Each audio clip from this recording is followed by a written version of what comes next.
these guys. So, I mean, he's their everything, and I loved all the honoring and respect Kobe got yesterday. Absolutely. Right, Chennai? It's just great to see. Yeah, absolutely. And he's talking about my generation, the 90s babies. He was our greatest. When he dropped 81, that was the standard. So yes, Matt, that's not yours, that's mine. But we are his legacy, his living legacy. And that's why I'm, glad to bounce a ball every chance I get. That is beautifully, beautifully put. Welcome to The Jump. I am Rachel Nichols. I am joined, in fact, by NBA champ, co-host of All the Smoke, Matt Barnes, as well as former #1 overall pick. I mean, let's be honest. Once you're the #1 overall pick, you're always the #1 overall pick. Chiney Ogwumike, co-host of the Chiney and Golic Jr. radio show. Coming up, guys, we're going to get into some MVP talk, so stick around for that. Our producer's putting a few names up on the board already. But first, the NBA has felt kind of like a game of cards the past few years. Lots of high-stakes gambling, some teams folding early when trying to collect chips for the future, and others, well, reshuffling the deck every time they get cards that don't come up winners. And there's no one who's been more active at that table than the Houston Rockets. Remember when they tried to beat a Golden State flush with a pair of Harden Pauls, then asked the dealer to hit them with a Westbrook? And when that didn't work, hey, just deal them in for a whole new hand. Of course, there's always a risk when you do that, right? You don't know for sure if what you're getting is going to be better than what you're giving up. But last night, the Rockets at least started getting their cards in order. It was the first time their new backcourt of John Wall and Victor Oladipo were on the floor together. It was also Wall's first game against the Wizards team that spit him into the discard pile just a few months ago. And he did not remotely hide his desire to show them just what they were missing. Wall had 15 points and 4 assists in the first half, including this coast-to-coast behind-the-back beauty. Look at this. So nice. On the other side, Bradley Beal kept doing what Bradley Beal has been doing. He dropped 33 in this game, along with 5 rebounds, 4 assists, enough to keep him as the NBA's leading scorer. And I want to note, there was no animosity last night between Wall and Beal, despite that Beal's ascension was a big part of the Wizards deciding to trade Wall. In fact, Wall and Beal say they still text regularly. The same cannot be said, however, for Wall and Russ, who got into it in the fourth quarter of this game. So what was this all about? Well, let them tell you. Trash talking. That's what 2 competitive guys do. Russ been kicking my ass for years. This ain't the first time we trash talked before. I don't start talking. I defend myself because I don't, allow people just to say anything, especially when I know the facts as it pertains to anybody on the court playing up against. So I think they just start talking because they just started winning at that time. So, it's cool though. We play them again. Apparently, last night in Houston, it was really dark indoors. Everyone needed sunglasses. Anyway, the kerfuffle came in the middle of a Rockets 24-9 run in the fourth quarter. For most of the game, Oladipo and Wall they just had looked like they didn't really quite know what to do with each other yet. But by the final frame, that started to change. Oladipo hits this nice turnaround J, a little more than 7 seconds to go. Whoop! That looks great. Then Wall came back into the game, and the two went to work, combining for 19 points as the Rockets blew the game open. Afterward, Wall did not hold back. But I just feel like their organization thought I was done. No matter how much hard work I put in over the summer, they came and watched me. I thought they thought I was done, and that's why I came out here and did what I did. Well then, it's interesting. In the NBA's big picture, the Wall-Westbrook trade wasn't a game changer. It's not even the biggest trade Houston's made in the past 3 months. But in every trade, the stakes are always high for the players involved. And last night, Wall let Washington know he's still able to be part of a winning hand. So, Matt, we did see things get chippy with Russ and John Wall last night. What did you take away from that exchange between the two of them? Just competitiveness. These guys are 2 similar players, traded for each other. Obviously, Russ with all his accolades, John coming off 2 serious injuries and still trying to prove himself. This was very personal for him. Not only really, I wouldn't even say so much against Russ, more against Washington because he's given his heart and soul, and he ends up getting traded. So I just thought it was great. Like I said, these guys are two dogs, and they're definitely going to meet up again. But I'm excited to see what this Houston team can do when they have all guys on deck. Obviously, Christian Wood will be back in a few weeks, but I think this team is, going to be right in there fighting in that, 7 to 10 area to try to get one of those playoff spots at the end of the season. Come on, Matt. You know, Matt, how this goes. These are two players that want the smoke. I thought you'd go there, obviously. I love the energy, okay, from both of these guys. Now, I know from personal experience, it's hard, switching teams and then playing against your former team. Me personally, I got booed every time I touched the ball back in Connecticut. Good thing it's limited fans, so you won't hear those loud boos. Plus, Russell Westbrook and John Wall, as Matt said, are super competitive. And this was a really risky move on both parts. Russ risked a lot leaving OKC, where he was the man to play with James Harden. And John, now he risked a lot, fighting back for his career, fighting for his career, reclaiming his career. And so now, with Russ sort of taking his former spot, and especially after those injuries, I see why John Wall is really ready to step up to every challenge. And now I see why, this energy is actually the best thing that is happening to Houston, because you've got a lot of players with chips on their shoulders. And if Houston is really to survive in this post-James Harden era, you need guys like that, that will get down in the trenches and rebuild it from scratch. And so, I saw that exchange, and I was like, I like this. This is normal for us to see it from Russ. I loved it. Not necessarily the most normal from John Wall, especially, in a Rockets uniform now. Well, it's interesting, guys. We just put up the terms of that trade. And that trade had been rumored for a little bit. And the question was, well, who would have to send the first-round pick to who? Who would have to attach a pick? And look, it's too early, obviously, to make a judgment on who got the better of this deal. But it is interesting when we look at the way things have worked out so far. Very small sample size with the limited number of games both these guys have frankly gotten to play. But I don't know. We will see in the end who we think got the better of this deal. As for the Rockets in general now, they have won 3 straight. They are starting to get healthy now that the James Harden saga is behind them. Chene, do you think the Rockets are still a playoff team? They looked deep last night. Look, Rach, I know it is early, and I did go and check the standings, albeit early, and they're only 2 games back from the 8th spot, where the Warriors, which, by the way, y'all, the Warriors are at the 8th spot. I don't know if that's good or bad, but it is what it is. But once the Rockets, they get Christian Wood back, who, by the way, thank you, Rafael Stone. That was a great get for the Rockets, a guy that's a most improved candidate. I absolutely think that they can sneak their way into the playoffs. It's not just John Wall that's backing down from no one. It's also, as you mentioned, Victor Oladipo coming back from injury. And remember, in his first game back, he made a statement dropping 32. Boogie, getting back to form finally, nailing those threes. Steven Silas getting a fresh start and has them playing defense. And I found this nugget that they're now the 3rd best defensive team after the blockbuster trade. Before the trade, they were 22nd. So now, obviously it's going to be a harder path. Nice. But the Rockets, if they play hard and they play, like they're taking everything personally, I took that personally Jordan-wise, they could sneak themselves into the 8th spot. Yeah, this is a team full of dogs. I love it. I love the fact that, John and Boogie are still getting their footing back. You saw flashes of how great. People forget how good DeMarcus Cousins, hands down, Joel Embiid, nobody was messing with DeMarcus Cousins when he was healthy. So you're starting to see Boogie find his rhythm, find his tone. But the best thing I like about this team is their dogs. Christian Wood gets back. You got PJ Tucker over there. You got Eric Gordon. I don't think they have very much shooting. So look for them to possibly make a move come trade deadline to maybe add some 3-point shooting to this team. But one thing they're going to do is they're going to play hard every single night. And like you said, now they're, since the trade, they're 3rd in defensive efficiency. So look for that to continue because these guys play hard and I love it. I can't believe we're talking about a Houston Rockets team, Matt, and you're saying, they don't have much 3-point shooting. But that is the truth right now. Right. It's just a strange thing to be saying out loud. We will have to see. Certainly a chippy, fun game last night. I want to see more from both of these teams. Hopefully we do, and they can all play without any more of these COVID disruptions. All right, guys. Before we go to break, I want to remember one of our own who we lost to COVID-19 yesterday. NBA TV reporter and analyst Sekou Smith covered the league for more than 2 decades, starting as a beat writer for the Indianapolis Star, covering the Pacers. Then he went on to the Atlanta Journal-Constitution to cover the Hawks before joining Turner Sports in 2009.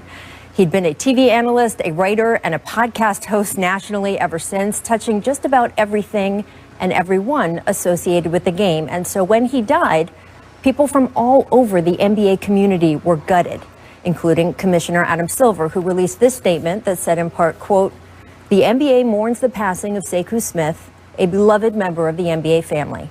Sekou was one of the most affable and dedicated reporters in the NBA, a terrific friend to so many across the league. Sekou's love of basketball was clear to everyone who knew him, and it always shined through in his work." The Atlanta Hawks added, quote, "The Hawks organization heartbroken by the passing of Sekou Smith. The Hawks beat writer for the AJC from 05 to 09, Sekou provided our fans with honest and fair coverage, sharing incredible insight on the team while establishing himself as one of the NBA's top personalities." Pelicans coach Stan Van Gundy. "The NBA community lost a great man today in Sekou Smith. While I've known him since he was at the AJC, I was lucky to work with him at NBA TV. I got to know him well enough to know three things. I was lucky to spend time with him. I wanted to know him better, and he was a good man." Dwayne Wade said, "I've never had anything but positive interactions and conversations with Sekou Smith. Our prayers go out to the Smith family. We lost a good one. Rest in heaven." Steve Kerr also chimed in, so did Chris Paul, and many black journalists noted how Sekou served as a mentor and inspiration as they were coming up. And if you read the tributes, you notice a theme: Sekou's kindness, his warmth, his razor-sharp wit. Personally, I can't stop thinking about that just infectious smile he had and his boundless curiosity. So many times I watched him ask just one more question, and of course that's when the real story would often come pouring out. Losing him is so hard, and frankly, I am so angry.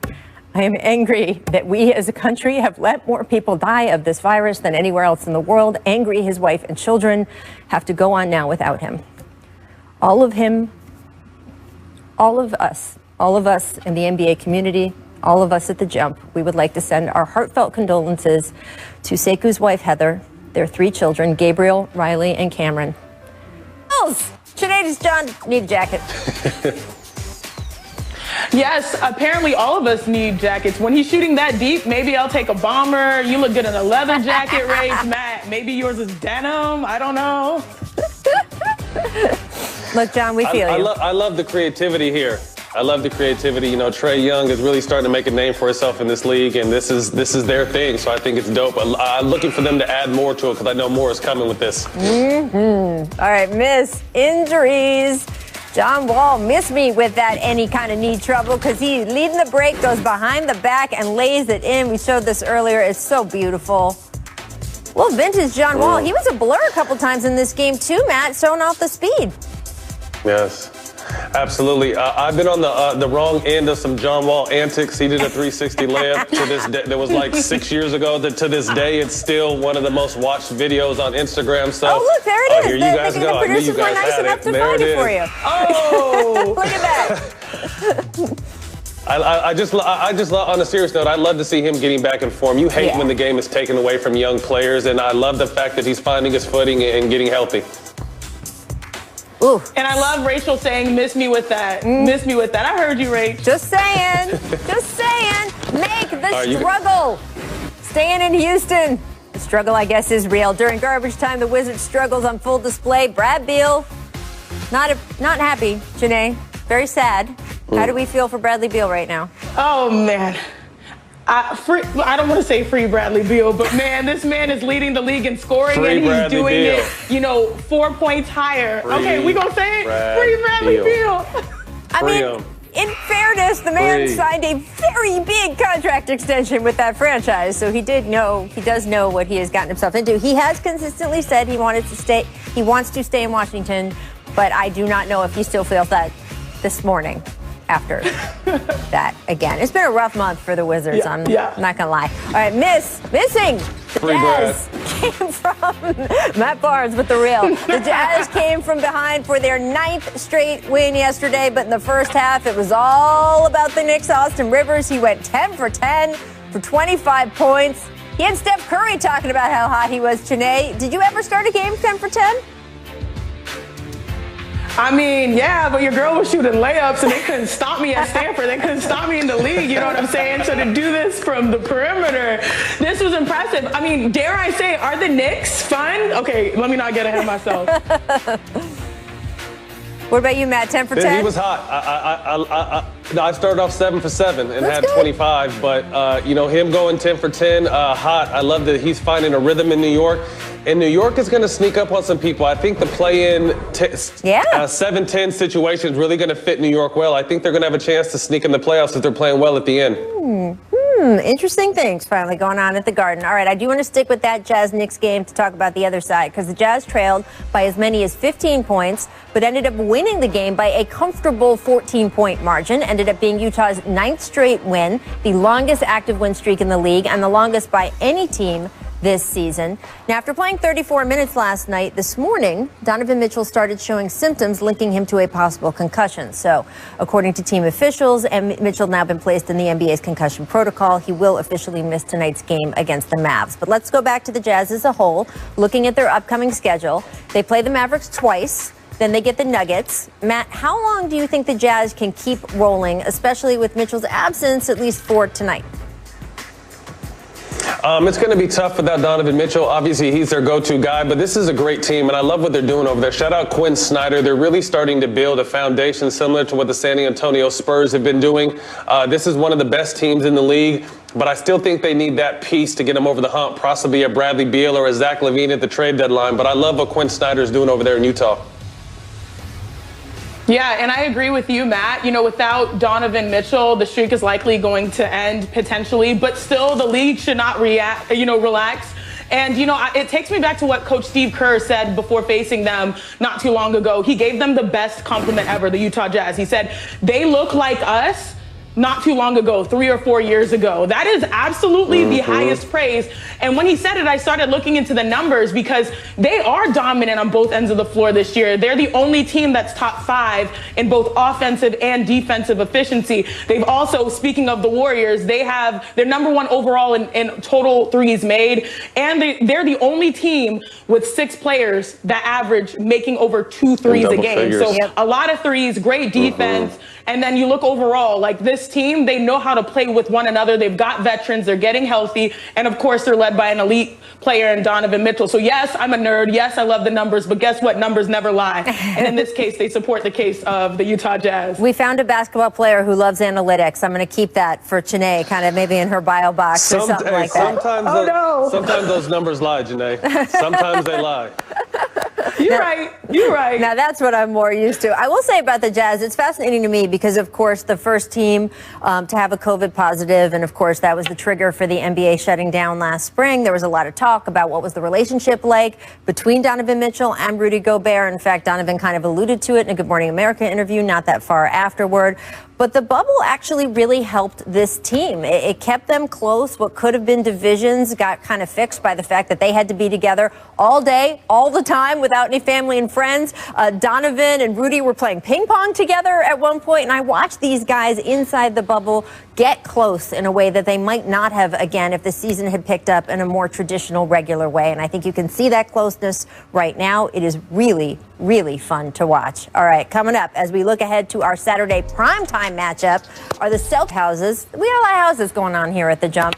On Saturday night, friends, the Celtics do get their first crack at the defending champs after coming up just short in the Eastern Conference Finals to the Heat last season. Boston 10-6 this season, tied for second place out east right now. So, Matt, are the Celtics better overall this season than they were last year? I think they are. I love the addition of Tristan Thompson, someone who's going to pay dividends come playoff time, a proven banger, big body, does the dirty work, because I think they were a little needed some help there last year. I think the key to this team, obviously with Tatum and Brown being one of the best young duos we've seen in the game, they need consistent play and consistency, and Kemba Walker to be healthy, I feel like, for this team to get over the hump. He's been a little in and out and then had some times of inconsistency. So I think in order for this team to take the next step, which is possibly playing in the finals, they need Kemba Walker to be healthy and playing his best basketball. Yeah, I agree, Matt. And you say consistency, and I'm going with another synonym, continuity, because once they have that, they will definitely, the Celtics, take that next step. Because if you think about it, they went from having Kyrie Irving and Gordon Hayward and Al Horford to now not having any of those guys. Plus, Kemba, their guy, has been in and out of the lineup, and I'm so glad that he's finally back now because he's been looking great on the perimeter. But now we finally know, and this is for the continuity's sake, we finally know that Jason Tatum and Jaylen Brown, those are your primary options. And the formula is, albeit slow, still working. Jason Tatum, his numbers are like career highs in almost every category. And Jaylen Brown, every year he gets better. He adds another skill. And that's the trajectory that will make them compete. So they still have some things to figure out. Like you said, Tristan Thompson in the paint, providing that rim protection and just easy finishes helps.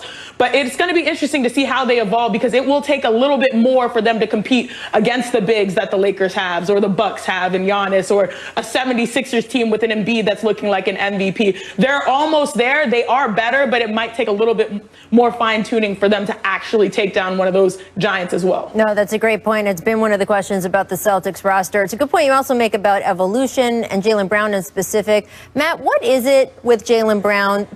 We all see the numbers. We watch him. But from a basketball player's perspective, when you're down on the court, what are some of the little things that you notice Jaylen Brown doing that's getting better and better, that he's had such a breakout season?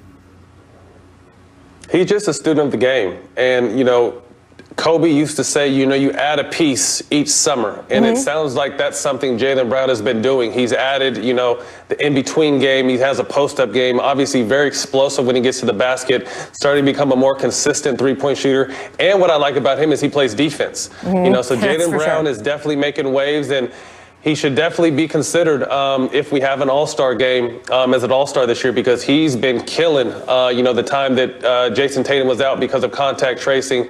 Jaylen Brown has really stepped up. So I'm excited to see the evolution of these guys continuing to play together and really getting, like Janae said, getting their rhythm and their chemistry together because they have a lot of different talented parts. But once they all come together and get some time together under their belt, that's where we're going to see the best Celtics team. Yeah, for sure. And Jaylen Brown's Jaylen is from Georgia, right? That's true.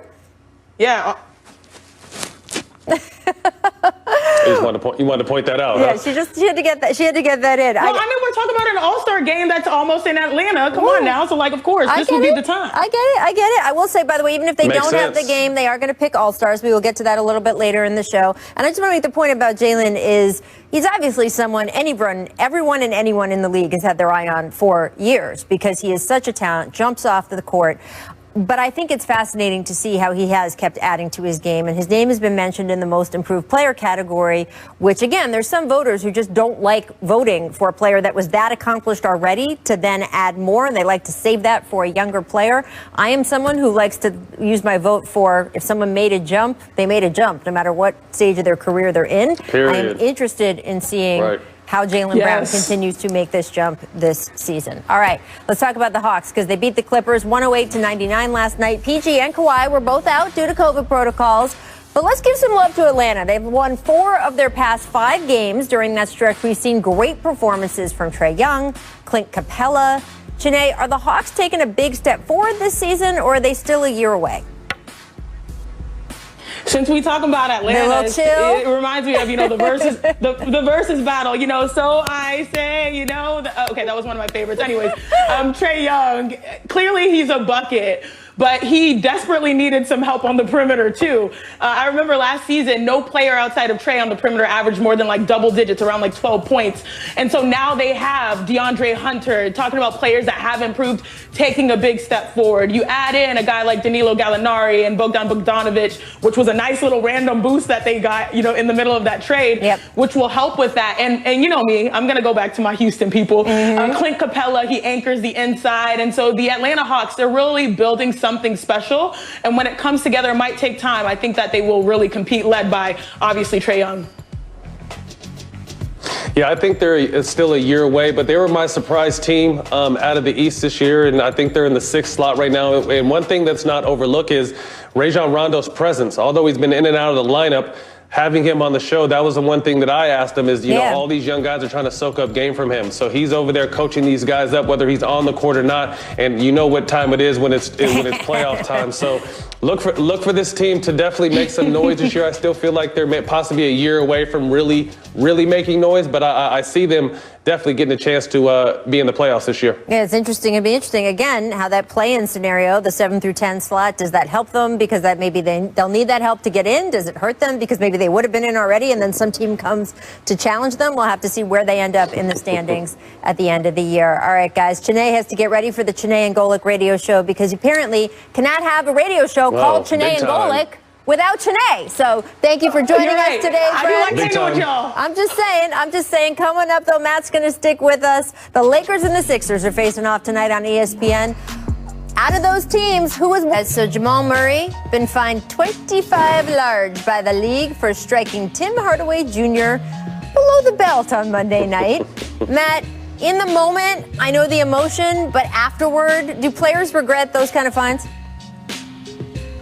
As someone who lost $500,000 over his career, I know I did. I do.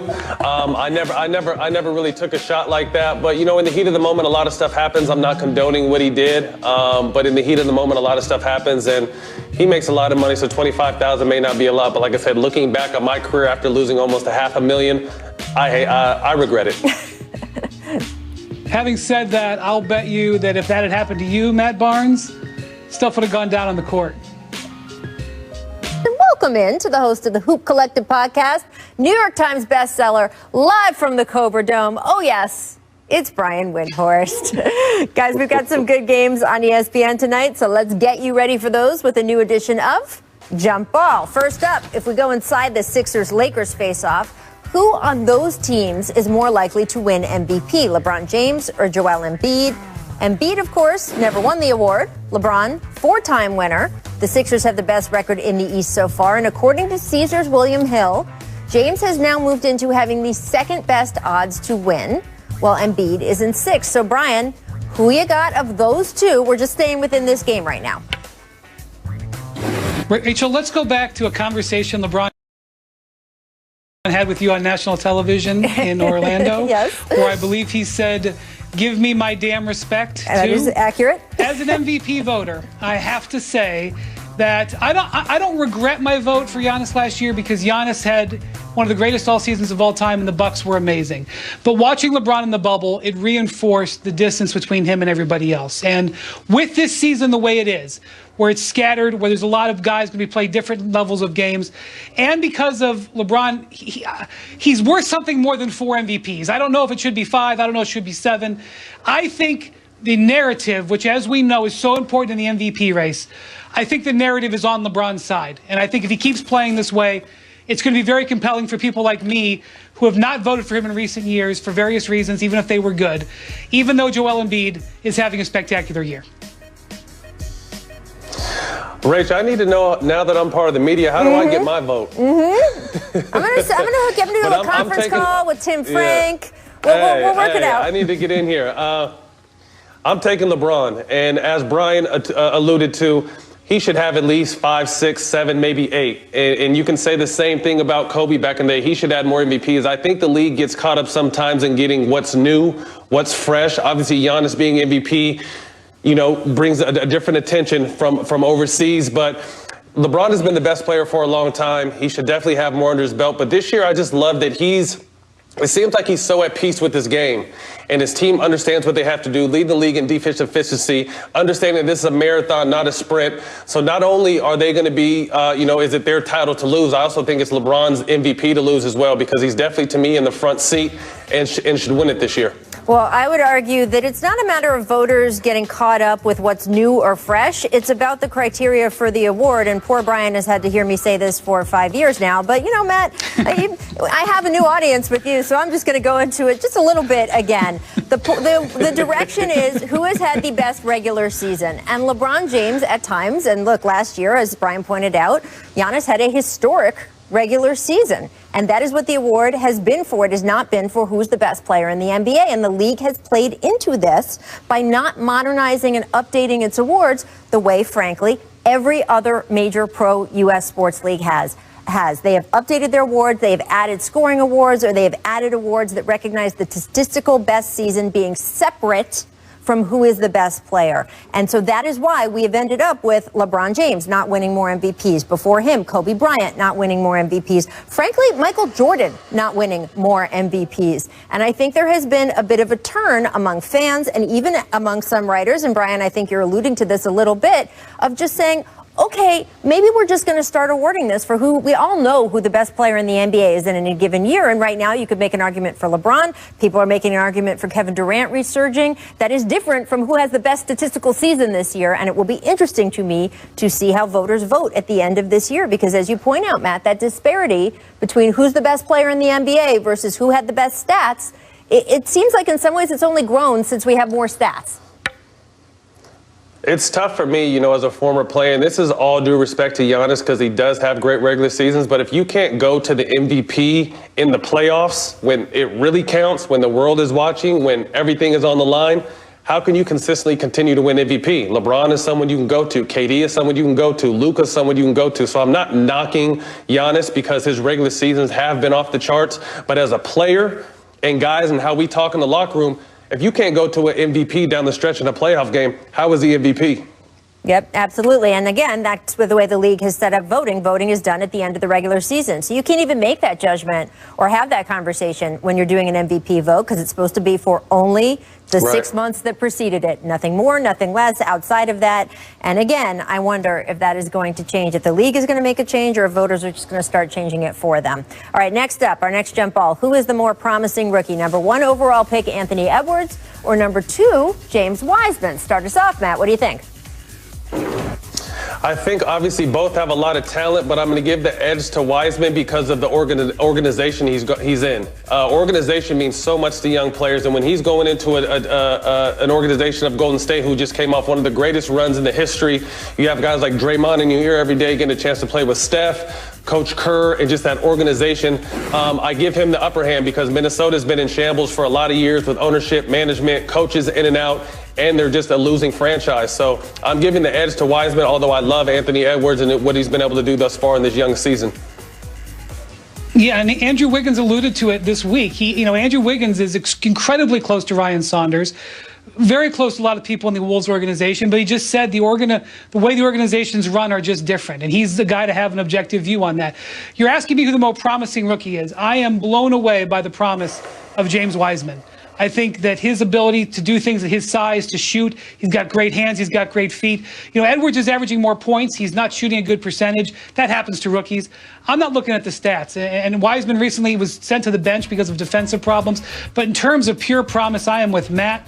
I think Wiseman has extraordinary amounts that he can grow, and I love his skills for a big man. And your point about the franchise is good. It's not a knock on Minnesota. It's really not. It's talking about just how exceptional Golden State has been culturally for years, and there's ample evidence of it. And Matt, you were inside that organization, and this goes back to draft picks are not the same, just interchangeable by team. When teams trade draft picks, hey, we got a number, we got a number 1 in this year. It's this protected. Well, it depends on who that team is picking and then how they develop them. And so they can be more or less valuable just depending on which team is holding them. And the development of James Wiseman, we know is going to be good because we know what Golden State can do with young players. We've watched Draymond just for 1 in these games, right, Matt? Yeah. Yeah, I mean, I think Golden State struck gold in this situation because normally they're not a team that would be in the lottery, so normally lottery picks are teams that, are struggling. Sure. And sometimes those are some of the bottom franchises in the league and guys don't really have a real good example to see next to them day in, day out. But like I said, Golden State had